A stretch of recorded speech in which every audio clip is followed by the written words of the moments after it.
Assalamualaikum warahmatullahi wabarakatuh. Alhamdulillah di siang hari yang cerah ini di hari Selasa 30 November 2021 PKPT IPNU IPPNU IAIN Syekh Nurjati Cirebon perdana mengadakan podcast yang namanya Ngobrol IPK Senja, Ngobrol IPNU IPPNU Kampus Syekh Nurjati.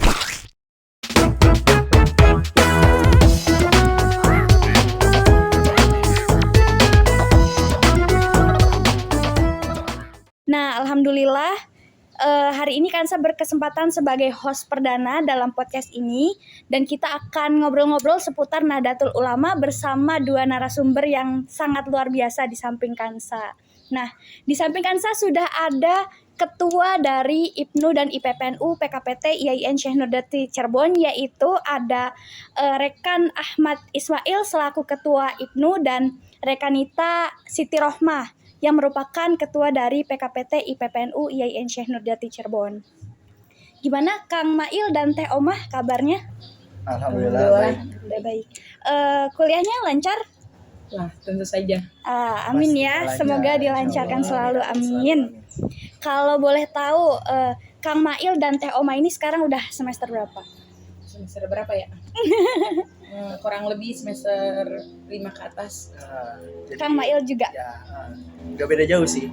Oke. Sama. Iya sama. Emang kita alhamdulillah emang maksudnya semesternya kebetulan sekarang semester 7 gitu kan ya.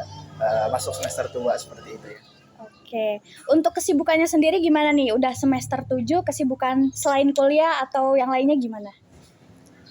Kalau dari Maya sendiri sih pastinya kalau kesibukan, yang namanya kesibukan pasti ada aja ya tiap hari gitu kan ya.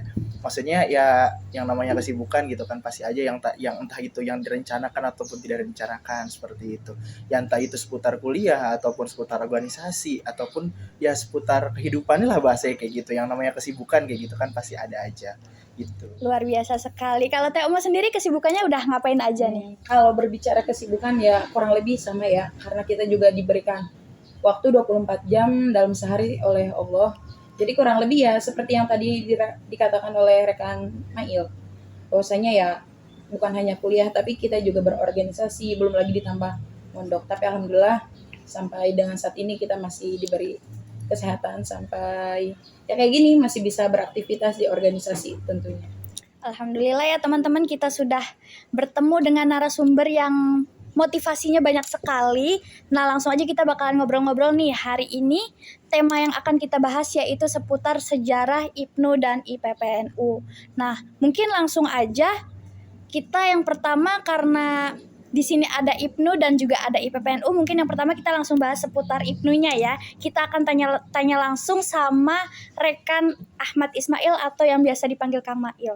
Mungkin yang pertama, teman-teman mungkin udah pada penasaran banget sama yang namanya gimana sih sejarah dari IPNU sendiri. Mungkin boleh langsung dibahas. Nah, mungkin berbicara sejarah ya.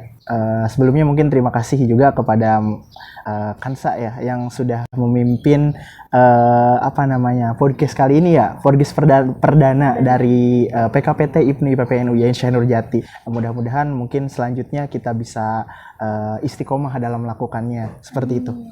Tadi pertanyaan yang mungkin cukup gimana ya kayak gitu, mengukit-ngukit sejarah seperti itu, sejarah IPNU sendiri. Nah, IPNU sendiri itu adalah salah satu organisasi yang dimana organisasi ini itu menaungi pelajar-pelajar, bahkan bukan hanya pelajar saja seperti itu. Ada juga para remaja, begitupun santri-santri yang dimana organisasi ini pastinya di bawah naungan Nahdlatul Ulama itu sendiri seperti itu. Nah, untuk kelahiran IPNU sendiri, IPNU itu lahir pada tanggal 24 Februari 1954 atau bertepatan pada tanggal 20 Jumadil Akhir 1373 Hijriah seperti itu ya. Yang dimana pada saat itu bertepatan dengan Kongres Ma'arif yang diselenggarakan di Semarang, yaitu pastinya yang di sini kongres tersebut itu adalah kongres yang pertama yang diselenggarakan di Semarang itu juga dan dihadiri oleh seluruh pemuda-pemuda yang pastinya pelopor-pelopor pendiri-pendiri Ibnu seperti itu yang ada di seluruh Indonesia seperti itu ya. Mungkin untuk berbicara pendiri pertama Ibnu sendiri, mungkin teman-teman atau rekan dan rekanita yang ada di rumah semuanya pasti sudah mengetahui seperti itu. Seputar pendiri Ibnu, siapa sih pendiri Ibnu seperti itu. Nah, pendiri Ibnu itu yang paling tersohor salah satunya itu adalah Kyai Haji Tholha Mansur seperti itu. Mungkin rekan dan rekanita dan teman-teman semua di rumah sudah mengetahui siapa sih Kyai Haji Tholha Mansur. Nah, ketika mungkin teman-teman atau rekan dan rekanita ingin lebih mengetahui lagi seputar kehidupan beliau atau seperti apa kayak gitu. Mungkin nanti teman-teman atau rekan dan rekanita bisa sama-sama belajar kembali, bisa sama-sama search kembali seperti itu, sama-sama mencari informasi terkait beliau seperti itu. Nah, di samping itu juga tidak hanya Kyai Haji Tholha Mansur sebagai pendiri atau perintis pertama Ibnu. Begitupun ada orang-orang hebat di belakangnya seperti itu atau yang mendampinginya untuk bisa mendeklarasikan atau bisa mendirikan Ibnu sampai bisa dilegalkan seperti itu. Di antaranya ada yang pastinya Kyai Haji Tholha Mansur, lalu juga ada Muhammad Sofyan Khalil, begitupun ada Mustahal Ahmad Masyhud dan juga Ahmad Ghani Farida seperti itu. Yang dimana dalam konferensi tersebut ketika sudah adanya hasil itu ditunjuk Kyai Haji Tholha Mansur sebagai ketua pertama Ibnu dan juga sebagai pada tanggal yang tadi sudah disebutkan pada tanggal kurang lebih 24 Februari atau 20 Jumadil Akhir seperti itu. Itu dideklarasikan sebagai hari kelahiran Ibnu seperti itu. Ya mungkin seperti itu untuk seputar kelahiran Ibnu sendiri seperti itu ya. Mungkin nanti teman-teman bisa atau rekan dan rekanita bisa kembali sama-sama belajar seperti itu ya. Begitu juga memang kalau berbicara terkait sejarah itu memang tidak bisa berbicara singkat sebetulnya kayak gitu. Jadi mungkin kita bisa ngobrol secara langsung ataupun nanti bisa seperti apa dalam ngopi-ngopi seperti itu. Ya, ngopi-ngopi bareng terkait membicarakan sejarah Ibnu IPPNUS itu sendiri. Nah, seperti itu. Nah, sedangkan berdirinya Ibnu dimaksudkan untuk menyatukan organisasi-organisasi pelajar yang di bawah naungan NU itu sendiri seperti itu. Pastinya sebelum berdirinya sebelum berdirinya Ibnu sendiri ada juga organisasi-organisasi pelajar yang di mana di bawah naungan Nahdlatul Ulama seperti itu. Yang mana di antaranya itu ada Samaratul Mustafidin, juga ada Persanu atau kepanjangan dari Persatuan Santri Nahdlatul Ulama. Ada juga IMNU, Ikatan Menurut Nahdlatul Ulama seperti itu. Ada juga IMNU atau Ikatan Mubaligh Nahdlatul Ulama. Lalu juga ada IPINU atau Ikatan Pelajar Islam Nahdlatul Ulama. Begitu juga ada IPNU atau Ikatan Pelajar Nahdlatul Ulama. Dan pastinya semua organisasi-organisasi yang berbasis pelajar, begitupun yang pastinya di bawah naungan Nahdlatul Ulama ini sendiri, ini lahir di tempat yang berbeda-beda dan lahir pada waktu yang berbeda-beda. Nah, pada saat itu Ibnu belum lahir, itu organisasi-organisasi ini sendiri bahasanya apa ya? Masih berjalan sendiri-sendiri seperti itu. Belum mungkin mengetahui adanya organisasi-organisasi atau banom-banom NU sendiri seperti itu, tapi belum adanya chemistry antara satu sama lain. Nah, lahirnya Ibnu sendiri salah satunya itu untuk untuk ya menaungi. Menaungi atau bahasanya itu mendekatkan antara satu sama lain agar terjalinnya komunikasi antara ikatan atau organisasi-organisasi pelajar di bawah naungan Nahdlatul Ulama sendiri seperti itu. Mungkin untuk berbicara sejarah dari Ibnu, sejarah singkatnya seperti itu ya. Seperti itu mungkin Teh Kansa. Oke, luar biasa sekali sejarahnya. Mungkin emang kalau ngomongin sejarah itu nggak cukup buat singkat. Iya, benar-benar sekali seperti itu. Biar makin tahu sejarahnya gimana. Oke, lanjut. Mumpung di sini ada kader pelajar Nahdlatul Ulama, kita langsung tanya-tanya aja gimana sih tantangan tersendiri di Ibnu di zaman sekarang dan gimana cara menghadapinya. Nah, untuk tantangan sendiri ya, pastinya setiap organisasi ataupun setiap bahasanya itu ya setiap organisasi lah bahasanya gitu pasti memiliki tantangan tersendiri untuk apa namanya organisasi tersebut seperti itu. Nah, banyak sekali memang tantangan-tantangannya seperti itu yang mungkin yang saya rasakan khususnya seperti itu dan mungkin ini untuk kemajuan kita bareng-bareng seperti itu ya. Di antaranya itu salah satunya itu untuk menjadi pondasi di tengah-tengah banyaknya organisasi-organisasi baru yang bermunculan seperti itu. Yang mana organisasi ini bertujuan untuk memfilter seperti itu. Apa namanya itu paham-paham yang mungkin bahasanya itu tidak sejalur dengan pemahaman kita, yaitu pemahaman Ahlus Sunnah wal Jamaah seperti itu. Nah, di situ NU mohon maaf, IPNU itu lahir seperti itu. Untuk apa? Ya untuk salah satunya itu. Ya mohon maaf sebetulnya tantangan sendiri ya, tantangan sekarang yang menurut pandangan saya mungkin ya memang banyak sekali organisasi-organisasi mungkin bisa disebutkan mungkin radikal seperti itu ya, yang bahasanya itu ya mungkin menjadi tantangan tersendiri bagi IPNU sendiri untuk memupuk kader-kader yang bahasanya itu tidak termasuk ke dalam memiliki pemahaman-pemahaman yang radikal tersebut seperti itu. Mungkin itu sih salah satu tantangannya. Sebetulnya memang banyak sekali. Mungkin nanti dari Rekanita Siti Rohmah ingin sedikit juga atau banyaknya membicarakan tentang tantangan-tantangan terkait IPNU IPPNU itu sendiri. Oke, terima kasih banyak rekan Ahmad Ismail. Langsung berlanjut aja nih ya, kan di sini IPNU-nya udah dibahas, kita berlanjut ke IPPNU PKPT YIN Syekh Nurjati Cirebon. Di sini sudah ada, tadi sudah disebutkan ada Rekanita Siti Rohmah atau yang biasa dipanggil Teh Omah. Mungkin Teh Omah bisa berbagi sedikit juga nih mengenai gimana sih sejarah dari IPPNU. Oke, baik, mungkin IPPNU sendiri itu singkatan dari Ikatan Pelajar Putri Nahdlatul Ulama. Dan kemudian IPPNU sendiri lahir 1 tahun lebih muda ya dari IPNU. Yaitu kita lahir pada tanggal 2 Maret 1955. Pokoknya patokannya 1 tahun. Dan sebenarnya awal mula sejarah lahirnya IPPNU sendiri itu lahir dari perbincangan ringan dari para mahasiswa-mahasiswa, yaitu pada saat kongres di Surakarta pada Muktamar NU ke-20 di Surakarta, bahwasanya pelajar putri juga perlu dinaungi. Lantas mereka menghasilkan pembicaraan melalui perbincangan yang tadi ke Fatayat, ke GP Ansor, Muslimat, untuk menyampaikan bahwasanya ingin diadakan Ikatan Pelajar Putri Nahdlatul Ulama.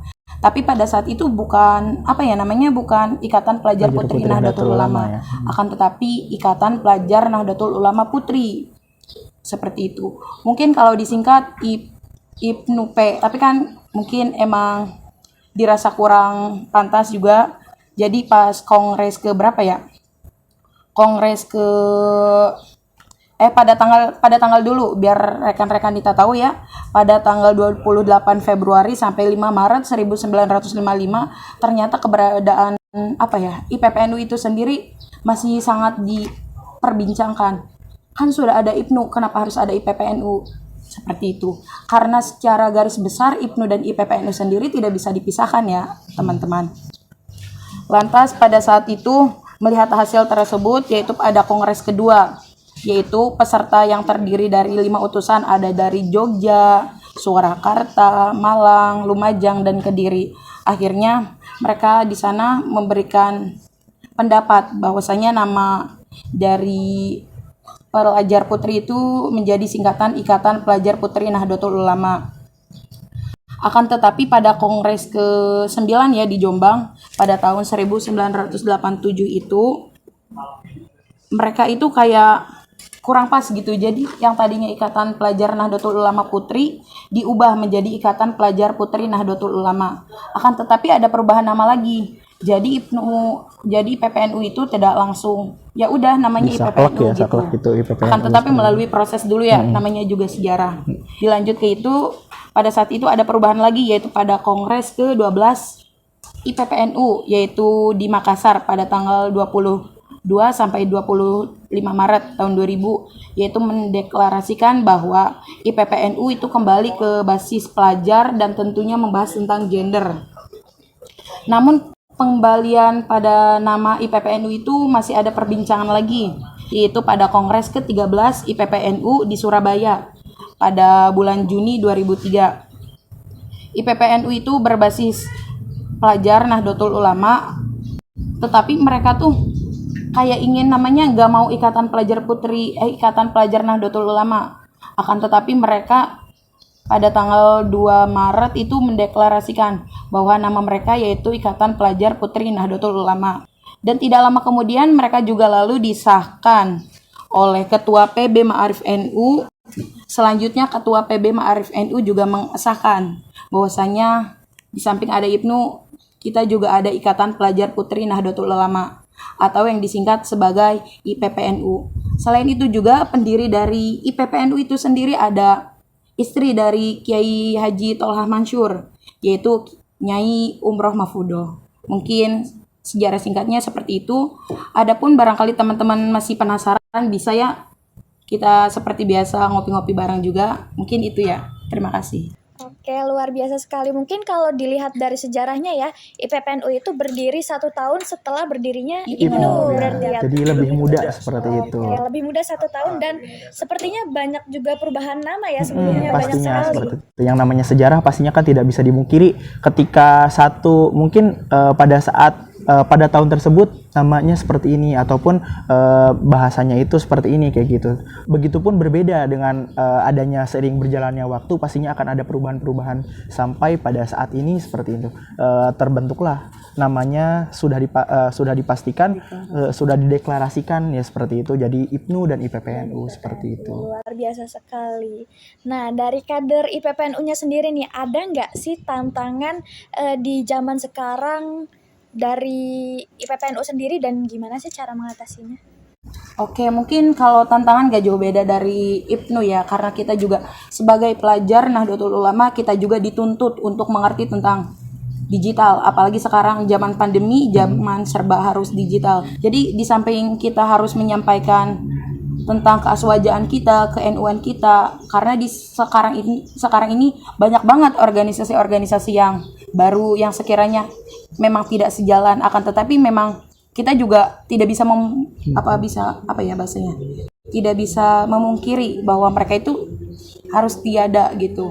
Jadi di sini tantangan kita terberatnya yaitu seperti itu, menyeimbangkan antara organisasi-organisasi luar agar kita mampu menyeimbangi mereka. Apalagi kita kan berbasis pelajar, tapi tidak menutup kemungkinan juga kita sebagai pelajar harus mengerti tentang era digital. Di samping itu juga tugas kita sangat banyak sekali ya rekan-rekan kita. Karena sekarang itu seperti yang tadi dikatakan oleh rekan Ismail, banyak organisasi-organisasi baru. Makanya kita sebagai pelajar Nahdlatul Ulama itu diharuskan agar tetap berlandasan pada aswaja Ahlussunnah wal Jamaah An-Nahdliyin. Mungkin itu salah satunya. Oke, luar biasa sekali teman-teman. Mungkin dari kader-kader nih, mumpung ada kader di sini kan ya, kita nanya lagi nih, ada nggak sih feedback yang dirasakan setelah terjun di dunia Nahdlatul Ulama atau di IPNU IPPNU khususnya? Dari saya dulu. Boleh, silakan. Mungkin kita bisa berbincang-bincang, kita ngobrol-ngobrol santai pastinya kan ya. Mungkin untuk feedback yang dirasakan ya kayak gitu, terkait setelah kita sudah terjun ke dunia organisasi, bahasanya itu khususnya itu IPNU dan IPPNU, pastinya yang dirasakan saya sendiri seperti itu, pastinya relasi memang benar-benar menambah relasi seperti itu. Nah pastinya ya memang IPNU sendiri itu khususnya kan adalah salah satu organisasi pelajar di bawah naungan Nahdlatul Ulama yang sudah memiliki nama yang sangat besar sekali di Indonesia sendiri seperti itu. Dan pastinya memang bahkan semua orang pun tahu lah bahasanya IPNU itu apa kayak gitu, ataupun hanya mengetahui bahwasannya IPNU itu adalah organisasi pelajar loh kayak gitu, yang mana sudah ada kayak gitu di tingkatan sekolah-sekolah menengah SMA seperti itu ya, seperti setelah menengah SMA begitupun ada juga di ikatan yang di masyarakat pun seperti itu kayak gitu. Nah, pastinya ketika kita khususnya saya sendiri masuk ke feedback yang saya rasakan itu memiliki relasi yang banyak pastinya seperti itu. Ya salah satunya itu sih mungkin ya untuk apa relasi tersebut bahasanya ya untuk sama-sama apa namanya itu menjaga silaturahmi antara satu sama lain ya, mengingat memang IPNU sendiri itu adalah organisasi yang besar seperti itu, dan relasi yang kita dapatkan pun juga ya begitu besar kayak gitu ya. Salah satunya itu mengenal antara satu sama lain IPNU yang di daerah, mungkin IPNU yang di Cirebon, IPNU yang di Karawang ataupun yang di Purwakarta seperti itu. Mungkin itu sih seperti itu yang saya rasakan khususnya seperti itu. Berarti adanya relasi selain Nah. untuk itu belajar, bertukar Pastinya kalau pikiran. bertukar pikiran seperti itu. Memang kan tidak bisa dipungkiri bahwasannya kita adalah organisasi yang berbasis pelajar seperti itu kan. Yang dimana ya mungkin pastinya untuk belajar sendiri itu memang kita alhamdulillah selalu mengedepankan hal tersebut seperti itu. Mungkin seperti itu sih. Luar biasa sekali. Kalau dari Rekanita Siti Rahma sendiri bagaimana? Mungkin kalau misalnya feedback yang saya rasakan sendiri, apalagi semenjak masuk IPPNU sendiri ya, salah satunya yaitu saya mengenal teman-teman, salah satunya rekan Ismail, rekanita Hansa, dan yang lainnya. Jadi di samping berorganisasi sebenarnya kita juga bukan hanya relasi ya teman-teman, kita juga seperti mendapatkan semisal pendewasaan diri, karena tentu saja kita berproses di organisasi tidak terlepas dari lika-liku organisasi. Entah itu kita harus mengenal si A, si B, harus memahami.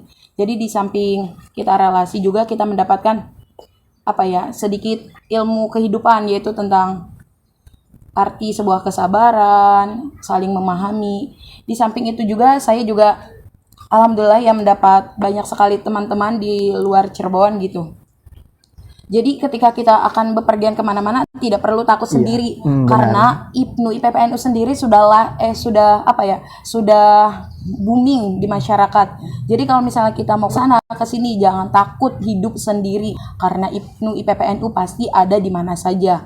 Adapun misalnya kita takut hidup sendiri, pokoknya jangan takut karena kita masih punya atasan. Karena kita sendiri yang awalnya berangkat dari PKPT, kita juga bisa naik lagi ke PC, dan sampai saat ini relasi kita keluar juga ya alhamdulillah gitu, tidak terlalu buruk tapi ya bisa dikatakan baik juga, karena kita juga sekarang sering banget mengadakan acara. Di samping acara itu juga kita bekerja sama dengan pihak-pihak yang lain, jadi kita tidak hanya melibatkan mereka ke pengurusan PKPT, tapi kita juga melibatkan orang-orang luar. Mungkin relasinya bukan hanya cangkupan IPNU, IPPNU itu sendiri, tapi dengan GP Ansor, Fatayat, Muslimat, kita juga mampu menyeimbangi, mampu juga membersamai mereka-mereka yang usianya di atas dari kita. Mungkin sekian Rekanita. Oke.